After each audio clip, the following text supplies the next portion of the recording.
Hi, and welcome to Chamber Chat. I'm Danielle McFadden, president of the Greater Lowell Chamber of Commerce. I'm so excited to have our guest on today. I have Peter Berson, who is from Aveli by WSI. How are you? Good, Danielle. How are you today? I am great. We were talking a lot off air, and I'm like, we have to get this conversation so that others can hear. Can you tell me a little bit about your company and yourself? Sure. I'm a digital marketer, digital marketing consultant, and I have a company called Aveli by WSI, like you stated. So the WSI part is part of a franchise called WSI World. We operate in about 80 different countries. Been operating for over 25 years, and about 800 to 900 consultants, owners like Wow. myself throughout the world. So we're big in the US, big in Canada. That's where our headquarters are. South America, all through Europe, a little bit in Asia, all over the place. So I needed like something translated in Portuguese, and it needed to be Portuguese. It's from Portugal. I like Yes, reached out to somebody that was an owner in Portugal, and we had a conversation. that's amazing to have that as a resource. Yes. Yeah, so I mean that's the kind of our differentiating factor, like why work with a WSI owner is one of the things that we're very collaborative. We have deep knowledge and deep expertise throughout the world. We don't compete with one another. We work Hmm. together as a team. So it's not uncommon for me to call up another owner and say, we'd like to partner. A great example is actually a referral that uh, we worked on at Lowell 5 that you Hmm. introduced me. And the first thing I thought of was Eric Cook, because I call him Mr. Banker. That's his vertical, that's his expertise. I said, "Hey Eric, what do you think? I want to have a conversation with Level Five. Would you like to join me on this call?" He said, "Sure. Let's see where we can how we can help them out." So he joined me on that call, VP of Marketing at Level Five. Excellent. That's So that's great. kind of like Yeah. the way of utilizing our network to kind of how we help each other out. Where I might somebody else that might be in the B2B tech space, I may join that call and said, Yep. I can help and offer you assistance because 25 years of startup experience. Wow. And I was going to ask you why you got involved with WSI. I think you spoke a little bit to that, the amazing network that it has to offer. Yeah. So why I got, I believe I term is used as I've outlasted my shelf life in corporate. As I was going through the years of corporate, I went through what some people are going through right now, a bunch of layoffs. Hmm. And after being laid off for like the third time, I said, I need something different. And I've always wanted to start a company, but I focused on a lot of startup ideas that I Hmm. might do. And I started exploring. One of the times I got laid off, I was introduced to a franchise coach. It was like a franchise in itself called the Entrepreneur Source. Hmm. And I started exploring it, but I landed a job at my first layoff. But 3 years later, the quick story goes, I was uh, helping out this person, friend of mine, the CEO, says, "Hey, can you help my friend? He wants to do a small business." So when I sat with him, found out he was doing a CMIT franchise. I said, "Oh, I never thought of a franchise like a Interesting. consulting type franchise. I Hmm. thought of franchise like a lot of us know, like a Dunkin' Donuts Yes. or Subway. Panera or a Yes. Subway or like these brick and mortar or Great Cuts, these very brick and mortar type franchises. But there are hundreds and thousands of franchises out there that are not brick and mortar. Hmm. There are consulting franchises. I mean, we even in the chamber, I can think of, I think two others. Yep. Avid Coaching, I think, is a Yes. Yeah. That's franchise, what came right? to mind with me too. Um, Max Ward. that's another very similar coaching franchise. So yeah, at lunch, I met with him and he had a franchise coach. Turns out that was the partner of the person that I talked to like 3 years ago. I said, "Hi, Suzanne, let's explore this. What is this like?" So she did. She presented me a bunch of different franchises. And I levitated towards WSI because it had that technical aspect. It's like, oh, it's about building websites. Hmm. I was able to leverage like my 25 years of technical expertise. Um, like I say, is like I can't have any of the people I work with. It's very hard for them to pull the wool over my eyes. Oh, it's going to take 6 months. I'm like, well, I don't think so. Or it's going to cost this much. Like, really? It's like, how many hours are you putting into that? So I have that technical ability that I can say, no, I don't think that's right. Yeah. And I can work with them better. And speaking of working with them, what are some of the consulting services that you offer at WSI? Yeah, so we like to do a consultative approach first. Mm-hmm. So yes, we do build all your standard digital marketing,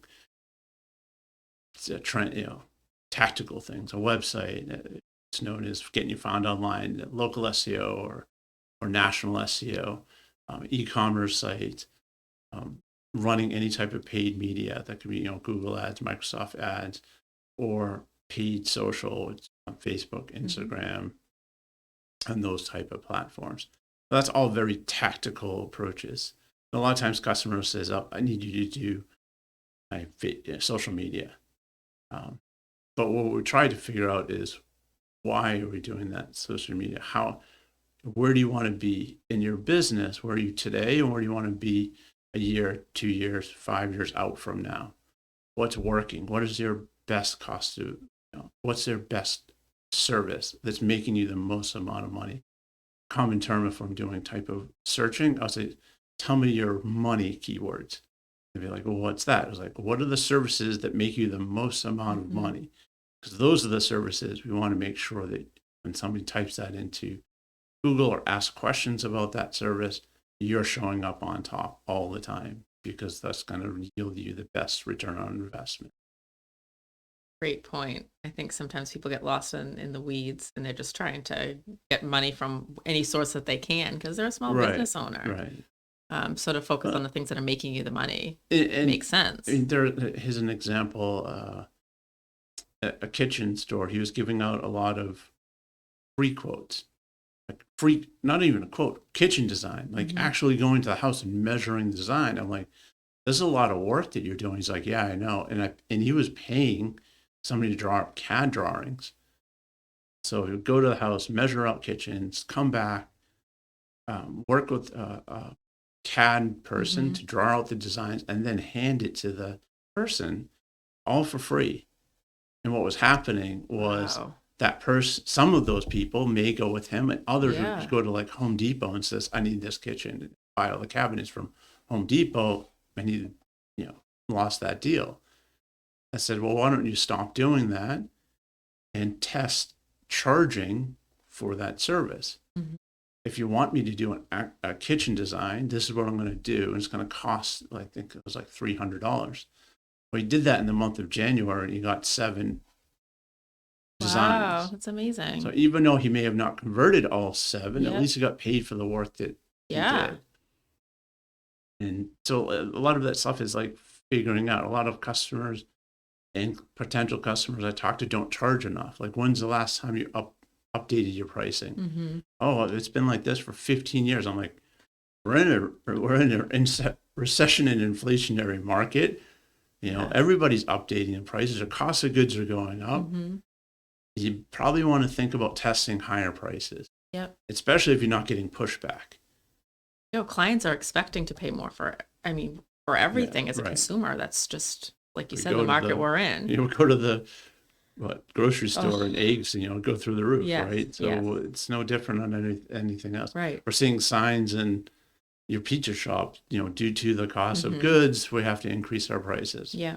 So it's becoming it's a part of business that you have to do. I mean, everything's going up. Your heat, your basic costs and your location is going up. Yeah, it's very true. They're lucky to have you to kind of nudge them in that direction. Well, yeah, and a lot of them are scared. I'm like, well, give it a try. The worst thing is, like, that potential client will say they're too expensive. Right. Yeah. And then maybe they're not a fit for you either. Exactly. So people watching or listening, and they're like, this guy knows his stuff. I want to learn more from him. You have an event coming up. Let's talk about that. Sure. So, there's a new co-working space called the Beehive in Tingsboro. and I met with the owner there, and we decided to do kind of a workshop event. So this will be a lunch and learn event. What we're going to do is we're going to take your domain, or take some people's domain, as many people we can get to, and we're going to run it through some of my tools. And the tools that we'll be using will show you a grade of how authoritative your domain is. Yep. So it's on a scale from 0 to 100. Nobody's going to get 100, not even like Amazon gets 100 and like big ones like that. But we'll see, if usually people get within the 30, a good site, 30 to 40. Wow. Right. And then we'll see is like, organic keywords are you being found for? Now, this is a tool that, basically gathers data from the internet and stores it. So we can see in the last month where you found for 10 keywords, 50 keywords, 100 keywords. And on top of that, and then we can see, are you running paid ads? How many people are linking to you? This is like a part of this getting found online that people don't know. So if you're like members of a chamber of commerce, or like there's like the Greater Lowell Chamber, and then there's another one called like the Chamber of Commerce, I think, .org. You can create listings on these sites that link back to your site. Or if somebody names, if you were in a paper or something else that happens a lot, you get an article in like the Lowell Sun that happened to a client of mine. And I said, you need to go to the editor and ask them to create a link back to your site. Because if they mention your name, that's great. But you want that link from a high domain authority site like Lowell Sun. And usually that gets propagated amongst their other periodicals. You want that to be pointed back to your site. And it's as simple as, seeing who wrote the article. Usually they have their email. You just send them an email. It's like, you did such a nice write-up of my company. Can you link back to my site? Here's the URL. And usually that person may not know how to do it, but then we'll go to the webmaster and they'll take care of it, usually within a few days, especially if they wrote an article on you. Yes. And it's so simple for them to do that as well. Right. So that's something else that we looked at, is how many people are referring back to your domain. And that's, basically some of the simple things. Then we can look at over time. But the best part about it, if we're looking at your company, is we can start putting in your competitors and seeing how well their authority score, how many keywords they're being found for, what other keywords they're being found for, how many backlinks are coming, what are those backlinks? Because if your competitor has that, maybe you can reach out to the same source and saying, oh, you mentioned my, this company, I think we do a similar service. Could we get an article? Could we get a mention? Sometimes the easiest piece is they're dead links. Like they were mentioned in an article, but something happened on the website, and now it's what's known as a 404 error. You go reach out, it's like, oh, by the way, I found a broken link on an article that you mentioned about this company. I do the same service, and it's broken. You don't want that. I'll give you a link from my company. And they'll be like, oh, okay, sure, no problem. They'll rewrite the sentence, put your link in. That's great. Now you're getting your competitor link that kind of missed it or forgot about it. It got lost. And now you're getting that. Interesting. Well, these are things that I know small businesses are not thinking about. So it's really a value to attend that event. Yes. Yeah. Is it good to have a lot of keywords, be found for a lot of keywords? Like that's the more the better? Or is it are you better off being found for like 10 good keywords? So the more the better, but I would say also the right keyword. Yeah, that makes sense. Yep. And we want to, and how there's a lot of ways of doing it. A lot of it's just content. So when you're thinking about the services that you want to be found for, or those like money keywords, it's like, okay, what do we have on our current website or on our domain that support that? Do we have a dedicated service page for those keywords? Right. If there are multiple services, you want a dedicated page. The more you feed Google, the more content you feed Google, the better. And is that in terms too of like refreshing your content? So always having new content on your site. I mean, that's the other part. I mean, there is ways of doing content audits, going through and seeing, well, which pages are being visited and which ones aren't. So So sometimes we do content audits and we'll decide to trim content because remember, Google only has X amount of like horsepower to go and walk your whole site. Yeah. So you want to make sure like the stuff that Google is walking and indexing, it gets to all of it. So if there's other stuff that's like 5 years old that's never been visited, maybe it's time to either one, refresh it, or two, maybe you just delete that page.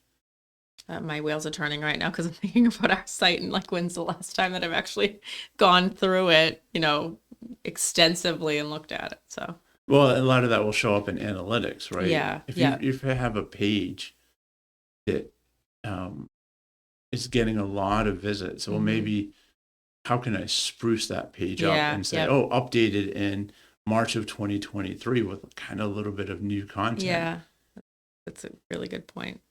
Putting that on my to-do list. We talked a little bit about examples of local work. We were talking about somebody that you work with in terms of, a seasonal business and what you can do to make sure that you're getting work for the different seasons. Right. I mean, one client we work with is Michael Daly from Drake Landscaping. So for him, he had a very basic site. One of the issues we had was it didn't have a lot of pages.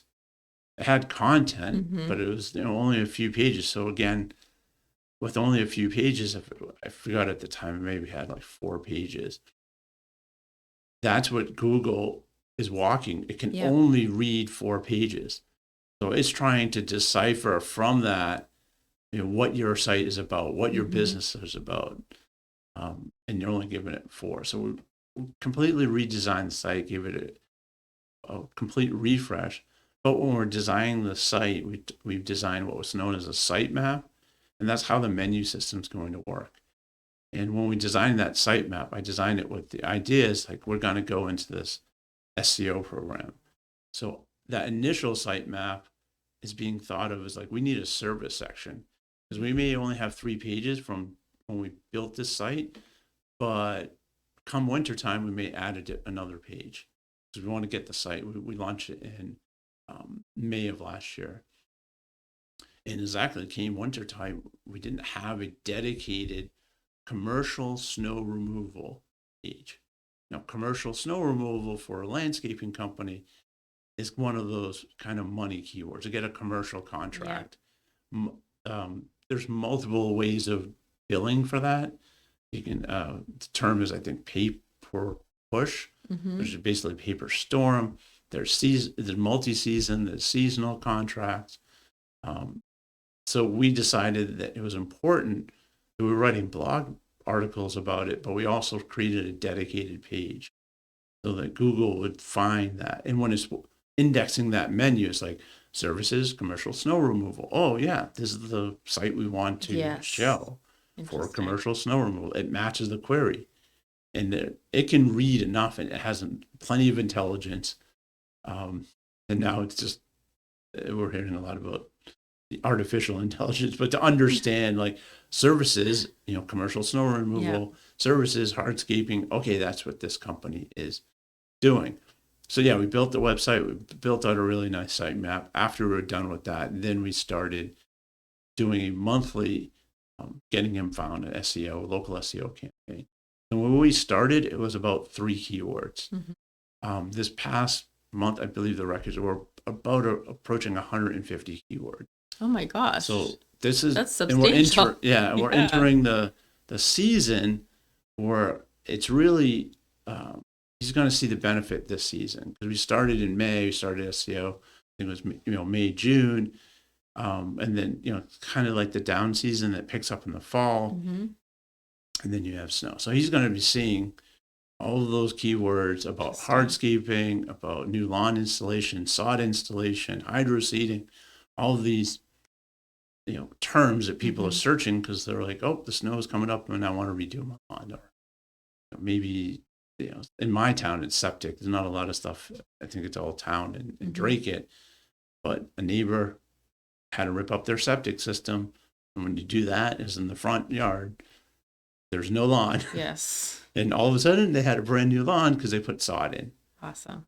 which is a very expensive, the whole thing is expensive, but you build that in, right? And those are the keywords that he wants to be found for, because those projects are what's going to hit his numbers. Mm-hmm. So, and then come this year, we're talking about where's your goals? Like, what did you do last year? Where do you want to be this year? How are we going to get there? Maybe we're talking about potentially increasing the number of keywords and pages that we need to build. Talking about let's capture the spring market with ads for a short period of time. So we're designing it for the client and their business goals. So one more time about the event at Beehive, just quickly, and then you can give your contact information. I'll also share it when we post the video, but if you want to do that, and then anything else you have to add. I'm trying. It's next month. Do you have the date? I don't have the date, but what I'll do is when I post the video, I'll make sure that that so we put the information. Sure. We'll put the date in the comments. Yes, perfect. And I know that you're working with Beehive. Yes, and Chris Christine McCarran. to send out. Part of it, it's a joint thing to the chamber and her, so we'll have the registration. We're going to have, I think, a piece that you'll be able to submit your website Awesome. so we can pre-do that. And we did that event during at the height of the pandemic via Zoom, and it was a really well attended, great session. So I'm looking forward to it in person. Even if we don't, you'll learn enough from the other people to be like, oh, okay. Yeah. And then we can set up afterwards. If we don't get to your site, we can set up meetings to work on that with you. Awesome. But that's going to be a pretty great event for businesses to come to. I agree. And it's going to be, lunch is included. I think it'll probably be about 45 minutes with questions. Awesome. The Beehive. Nice new co-working space. Yes, the ribbon cutting's tomorrow. So today is is March 20th? Yes, so on March 21st, we have a ribbon cutting over there. So looking forward to that. Tomorrow's spring, right? Yeah, I think at some point today it turns to spring. I'm ready for it. I know. It was like 30s. Like yesterday was really cool. I know. It was warm on Saturday, so we're ready for spring. Do you want to give your contact information? And again, we'll also share that. Sure. So the company name again is Aveli, Aveli, by WSI. And that's across every social. Awesome. Aveli by WSI on Facebook, LinkedIn, Instagram, Twitter, all the same name. You can reach out to me also, Peter Berson, on LinkedIn and connect with me or follow me. I post a lot of content on my personal pages as well. And the website, same thing, www.avelibywsi.com. Thank you so much for joining me today. Yeah. And thank you all for tuning into Chamber Chat. We have a ton of great podcasts coming up. So definitely check out InsideLowell.com, GreaterLowellChamber.com. You can find, again, this podcast on all the different social media sites. And also now we're streaming on all our podcast apps. So very exciting stuff. Thanks again. Thank you.